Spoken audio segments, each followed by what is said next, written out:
terakhir yang saya tekankan tadi dasar-dasar hukumnya sudah jelas ya.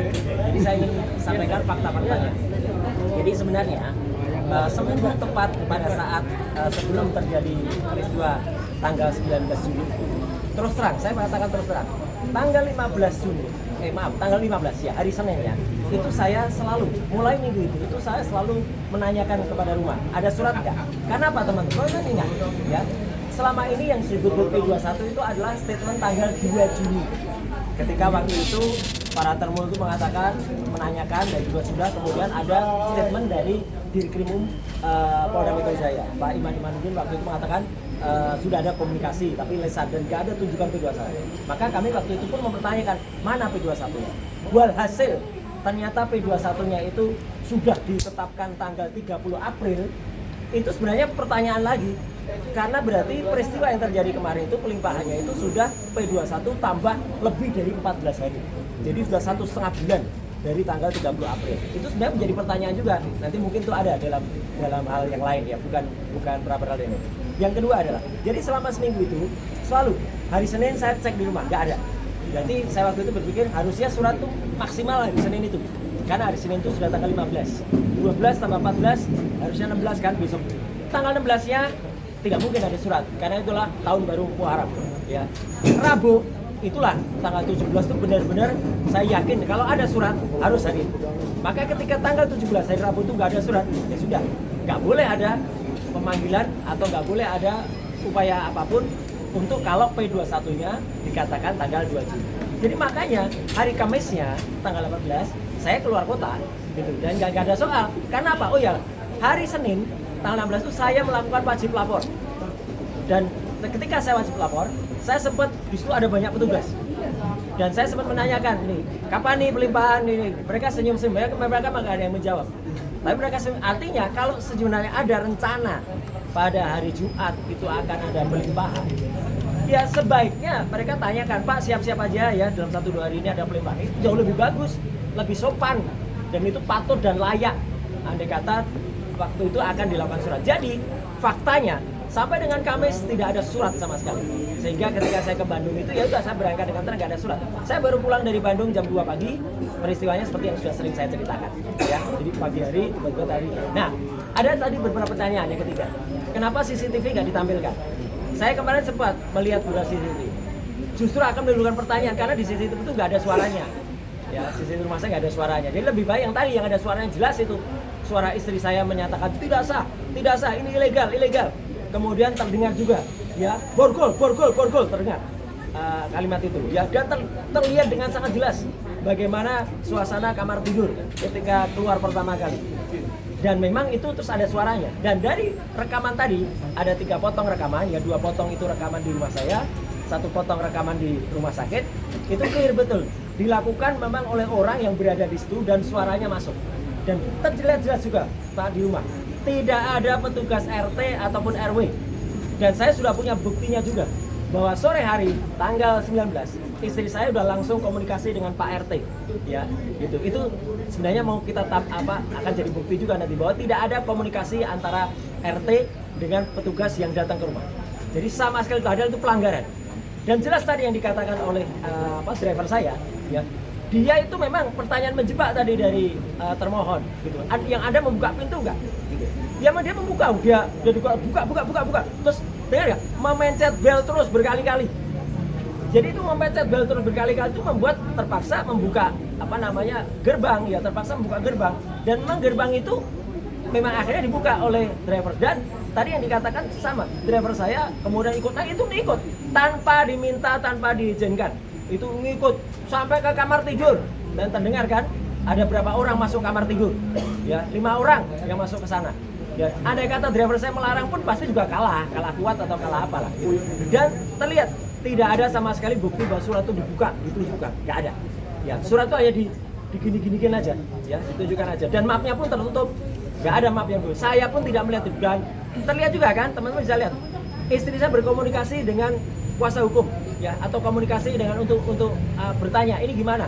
Dia tidak mau menerima ya, dibuat video call nggak mau ya, dia pokoknya terus saja. Jadi itulah banyak sekali pelanggaran-pelanggaran yang terjadi, dan itu insya Allah akan kita masukkan dalam kesimpulan, ya, itu Bu Aya dan juga Pak Gafur, dan itu adalah yang terjadi, ya, seperti itu. Dan saya last but not least, saya ingin mengulangi pernyataan saya, ya, pernyataannya Pak Gafur, ya. Kalau ada berita-berita yang berkembang, dan itu saya tegaskan juga kemarin sore ketika saya bersama dengan Dr. Tifa, ya, insya Allah kami tetap kompak, kami tetap bersatu. Keberadaan Mas Gafur dan Bu Aya di sini memang atas permintaan saya, dan pra peradilan ini memang atas permintaan saya. Jadi artinya nanti akan kita clearkan kalau ada statement mengatakan pra peradilan ini di luar kuasa hukum Roy Suryo. Tidak, kuasa hukum saya tetap sama, tidak ada yang berubah. Kalaupun hanya ada masalah ketidaksepakatan kecil, itu biasa. Tapi yang jelas adalah saya dan Bu Tifa membersamai, dan sekali lagi ini petunjuk dari Allah Subhanahu Wa Taala. Ya, sidang besok itu siang. Insya Allah saya akan ke tempat Dr. Tifa. Masya Allah. Karena kita masih sempat jam 9, meskipun mungkin tidak sampai jauh, ya, tapi kan mungkin nggak lama, ya, karena ada. Jadi makanya teman-teman, jangan ada yang nyalahkan bahwa peristiwa ini nanti akan panjang, akan pendek.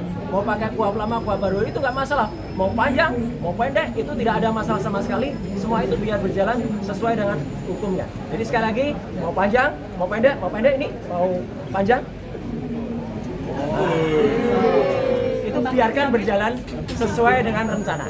Ya, rencana apa? Rencana Allah Subhanahu Wa Taala. Sekian, terima kasih. Wassalamualaikum warahmatullahi wabarakatuh. Dan itu sudah berjalan lancar. Besok akan ada ahli saja, ya, dari pihak termohon dan juga mungkin di surat. Silakan kalau ada yang mau mengajukan pertanyaan. Ini yang ada ahli kita juga ada. Yang sudah dijelaskan oleh ahli. Pak ini Pak Erna. Ilah. Ya. Yang tadi yang dilakukan oleh Polda dari pendahan dan juga ini kan tidak boleh dijelaskan. Maksudnya apa? Yang tadi kan Pelanggaran. Ya. Oh iya, jadi pelanggarannya pertama kan. Kalau yang namanya penangkapan, proses untuk lipat Papua itu masih bisa dimaklumi, dipahami kalau 2 kali dipanggil tidak hadir, ya. Jadi hanya bisa untuk 24 jam. Mas Roy ini panggil-panggil nggak mau datang untuk lipat tahap 2. Nah, apakah itu ada? Kan kalau nggak ada itulah pelanggaran, maksudnya pelanggarannya melanggar HAM-nya Mas Roy, kemudian juga melanggar hak hukumnya. Nah, tapi nggak boleh penahanan. Buat apa penahanan? Nggak ada itu penahanan, karena penahanan tujuannya murni untuk kepentingan penyidikan. Nah, apalagi tadi penahanannya itu yang tadi diperlihatkan dari tim kuasa hukumnya, bahwa di sana ada kata-katanya bahwa itu untuk kepentingan penyidikan dalam 1 kali 24 jam harus dilakukan pemeriksaan. Itu dia pelanggarannya di sana, ya. Tidak mungkin itu perintah palsu, udah pasti palsu 1000% itu, ya. Saya berani bilang 1000%. Kenapa? Karena penyidikan sudah selesai dan faktanya terus untuk dilimpahkan. Itu kan sudah bertentangan dengan surat perintah penangkapan. Dasar hukumnya, pertimbangan hukumnya adalah untuk dilimpahkan. Nah, itu pelanggaran, ya. Jadi saya bilang kalau ada sesuatu fakta palsu yang dihadirkan oleh penyidik, ya, itu melanggar pasal 278 KUHP. Dan kalau dilakukan oleh aparat penegak hukum, sanksinya lebih berat, ya. Satu kali 9 tahun, tambah sepertiga kalau ada pasal yang diselundupin, ya, di sana. Jadi di sini harus jelas ini pelanggaran-pelanggaran gitu. Kalau misalnya punya izin dari pengadilan untuk masuk rumah, jadi masuk rumah itu kalau penggeledahan jangan dikatakan penggeledahan itu berarti mencari-cari dan sebagainya. Masuk rumah itu penggeledahan, ya. Jadi di situ harus ada izin dari pengadilan. Kalau sudah ada izin nggak boleh dikantongin, kasih lihat saya punya izin loh. Boleh nggak saya masuk? Nggak boleh, kan harus bawa sebuah saksi. Nah kalau nggak boleh, saya panggil dulu RT RW, saksikan dulu dan bikin nanti berita acara kan, tentunya. Gitu. Saya sudah melakukan. Nah itulah yang harus dilakukan sebelum melakukan penangkapan. Penangkapan juga surat perintahnya harus diserahkan kepada Mas Roy. Kalau Mas Roy nggak mau teken gimana? Tetap dikasih, ya sudah bikin berita acara ya bahwa Mas Roy nggak mau teken. Itu nggak apa-apa gitu loh. Tapi bukan berarti nggak dikasih. Kalau tadi kan kita lihat di video kan nggak dikasih, ya mau teken nggak mau teken ya udah dibawa lagi, nggak boleh. Namanya itu boleh dibilang penculikan sebenarnya kalau tidak dikasih surat perintah. Jadi setiap tindakan aparat itu adalah harus dan wajib ya kan melindungi hak asasi manusia.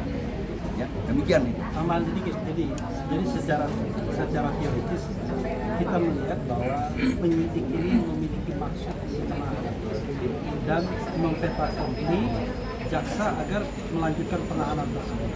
Nah ini terlalu kentara kalau kita lihat proses mulai dari tanggal 19 Juni kemarin sampai kemudian 21 Juni ketika Mas Roy datang ke FIFA akhirnya tidak ditahan, bukan dibebaskan, tidak ditahan. Nah karena itu ya kita mengimbau kepada penyidik agar menegakkan hukum yang benar. Karena kita sudah menunjukkan sebagai contoh tadi surat perintah penahanan itu secara teoritis itu tidak akan bisa dilaksanakan karena dalam surat perintah tersebut dikatakan setelah ditahan 1 kali 24 jam itu harus dilakukan pemeriksaan terhadap tersangka. Padahal faktanya sudah P21, artinya kasus itu sudah selesai penyidikannya, tinggal dilimpahkan. Jadi buat apa kemudian ada perintah seperti ini? Nah kalau dia membuat perintah yang lain, maka perintah yang lain itu kemudian ternyata tidak berkesesuaian dengan hukum yang ada, dengan KUHP yang ada. Termasuk perintah bahwa ini dalam rangka pelimpahan tahap 2. Dan kemudian tadi Mas Dini mengatakan ketika itu di satu rangkaian penangkapan dan penahanan, maka berarti sudah ada intensi untuk menahan. Padahal dan rangka P21 seharusnya tidak bisa lagi ditahan. Gitu, karena tinggal dilimpahkan saja. Termasuk dengan tes kesehatan itu. Ya, tadi kan dikatakan Mas Dini kan, kalau tes kesehatan itu intention untuk menahan, ngapain dites kesehatan orang lain? Dilimpah aja. Iya, tinggal dilimpahkan. Dan kami sebenarnya sudah punya komitmen. Kalau seandainya ada undangan dari Polda Metro Jaya, dari Polda Metro Jaya, kapanpun untuk pelimpahan tahap 2 tersebut, kami akan datang. Kalaupun misalnya harus ada klarifikasi dulu, datang dulu ke Polda Metro, kita akan datang. Tapi not necessary untuk ditangkap dan ditahan karena masalah kooperatif tidak akan berupaya melarikan diri, tadi berupaya ya, bukan kemudian kekhawatiran itu hanya di sudut pandang subjektif penyidik, tetapi berupaya. Nanti ada sebuah kegiatan bahwa beliau salah satunya berupaya melarikan diri, berupaya menghilangkan barang bukti, kemudian tidak memberikan kesaksian yang benar dan lain sebagainya. Itu. Nah ini menurut saya ya, apa yang terjadi 2 hari ini sangat kentara sekali. Apalagi penyidik tidak mampu mempertahankan argumennya mengenai penggunaan hukum acara. Ya kan? Di surat penangkapan dan penahanan dia pakai KUHP yang baru, tapi kemudian di jawaban termohon dia pakai KUHP yang lama. Dan kemudian dia bolak-balik tanya terus kan 361 huruf A, tapi dia tidak mau baca huruf D. Jadi 361 huruf A itu kalau sudah selesai penyidikan P21 berhenti. Karena itu adalah pasal transisional sesungguhnya. Kenapa kemudian dipakai KUHP yang lama? Karena proses penyidikannya sudah dilakukan sebelum berlakunya KUHP baru. Tapi penyidikan selesai penyidikan, maka pasca penyidikan, pos penyidikan itu menggunakan KUHP baru, nggak ada KUHP lama lagi, sudah di end of the history. Nanti dalam pengadilan, waktu proses pemeriksaan, bagaimana kita menilai proses misalnya penyidikannya, batu ujinya pakai KUHP lama, tapi acaranya pakai KUHP yang baru, paham ya? Gitu. Dan kalau pra-peradilannya ini kan dia mendalilkan di pra-peradilan. Jadi kalau yang dimasalahkan oleh Mas Roy misalnya nih, penetapan sebagai tersangka, Nah itu KUHP lama. KUHP lama, ya kan pakai KUHP lama. Tapi kalau proses dia tetap KUHP baru, pra-peradilannya KUHP baru. Apalagi ini dia sudah benar, ya kan? Surat perintah penangkapan, penahanan pakai KUHP baru kan? Itu benar. Itu yang salah dalilnya. Nah itu jadinya. Ya, ada pertanyaan lagi. Ya, tambahin. Tambahan dari saya ya. Jadi para rekan-rekan media tadi sudah jelas berdasarkan fakta persidangan tidak pernah ada surat pemanggilan kepada pemohon ya yang ditentukan dalam pasal 9 KUHP yang baru yang tadi sudah dijelaskan oleh ahli bahwa sebelum dilakukan upaya paksa penangkapan maka harus dulu didahului dengan surat pemanggilan yang sah dan patut. Dan berdasarkan fakta persidangan tadi, beberapa saksi menyatakan bahwa tidak pernah ada pemanggilan dari Polda Metro Jaya, sehingga sejak dari awal kami melihat bahwa penangkapan penahanan itu tidak mempunyai dasar yuridis yang jelas, tidak ada urgensi hukum selain karena ada tendensi untuk melakukan penangkapan dan penahanan dengan harapan jaksa mungkin juga akan melakukan penahanan dan penahanan, tetapi alhamdulillah jaksa juga pada akhirnya menggunakan kewenangan sebagai dominus litis berdasarkan asas diferensi fungsional, maka kemudian jaksa juga tidak melakukan penahanan. Itu hal yang pertama. Hal yang kedua tadi, bahwa berdasarkan pendapat ahli, penangkapan, penahanan yang dilakukan oleh Polda Metro Jaya itu sesungguhnya adalah upaya paksa yang tidak punya dasar yuridis yang kuat, selain karena ada tendensi untuk melakukan penangkapan dan penahanan yang kami nggak tahu apakah itu memang ada atensi dari pelapor.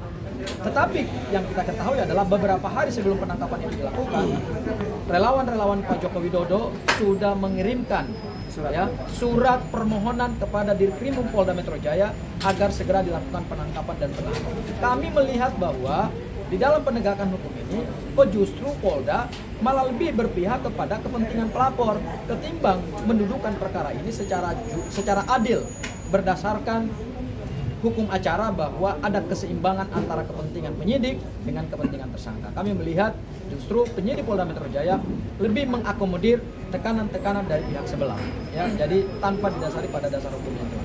Kemudian yang ketiga, Mas Roy, saya mungkin ingin mengklarifikasi sedikit. Mungkin teman-teman media sudah melihat juga ada berita-berita sosial media yang beredar luas dan juga sudah dikonfirmasi juga ke saya dari beberapa awak media.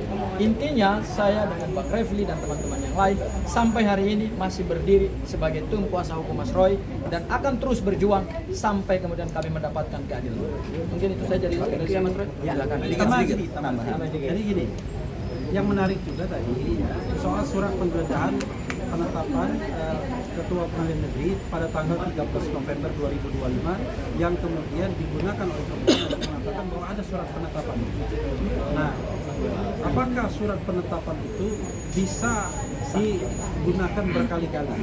Karena asumsi saya pada tanggal 13 November 2025 surat penetapan itu dilakukan. Karena pada waktu itu ada pemeriksaan sebagai tersangka kepada Mas Roy dan Dr. Iva. Dan memang pada waktu itu dikhawatirkan akan ada peritaan barang dan lain sebagainya. Nah, karena itu mereka menetapkan, membuat surat penetapan pada tanggal 13 November. Tetapi ketika mereka melakukan penggeledahan lalu penangkapan pada tanggal 19 Juni, ternyata surat yang dipakai itu tetap surat yang sama, 13 November 2020. Surat tahun lalu. Tidak dituduhkan. Iya. Ya kan? Tetapi di dalam jawaban termohon ada seperti itu. Nah, tadi menurut Mas Didi, nggak bisa surat lama dipakai berkali-kali. Harusnya surat memang dimaksudkan untuk melakukan kegiatan tanggal 19 Juni. Silakan Mas Didi ditambahkan. Ya, jadi ini makanya saya bilang ini melengkapi jawabannya Bung Lafur. Makin maju Itu tindakan seperti ini itu adalah terlepas ada campur tangan orang lain atau tidak, ini adalah penyeludupan hukum, ya. Jadi mereka tidak bersiap, mereka tidak minta izin ke pengadilan. Dan kalau pakai tahun lalu, ya sekalian aja 5 tahun yang lalu pakai, boleh aja kalau begitu, ya kan? Itu kan nggak boleh, ya. Jadi penetapan, apalagi kuhap baru, namanya izin penggeledahan itu harus menyebutkan lokasi, kapan, alasannya, apa dan sebagainya, itu harus disebutkan. Nah, tindakan dia karena sudah selesai P21, dia harus ya kan, menggunakan kuhap baru. Jadi surat perintah penangkapan, surat perintah penahanan harus sudah benar. Penggeledahan pun harus pakai kuhap baru. Tapi kalau saya menggaris bawahi, penahanan ini benar-benar rekayasa, nggak boleh. Penahanan, penangkapan kalau dua kali dipanggil untuk diserahkan, penggeledahannya tidak sah. karena tidak sah, karena tidak sah, masih bisa. Penggeledahan. Penggeledahan kalau tahun lalu nggak bisa, Karena 13 November 2025 itu belum kuhap baru. nggak bisa. Dan walaupun kuhapnya tidak berubah, tidak bisa juga, gitu. Tidak boleh. Apalagi kalau berubah ya. Betul, apalagi berubah ya. Jadi cacat formil dan material, ya. Nah itu makanya jadi menjadi ketidakpastian hukum di sini, ya. Itu. Mas Refli,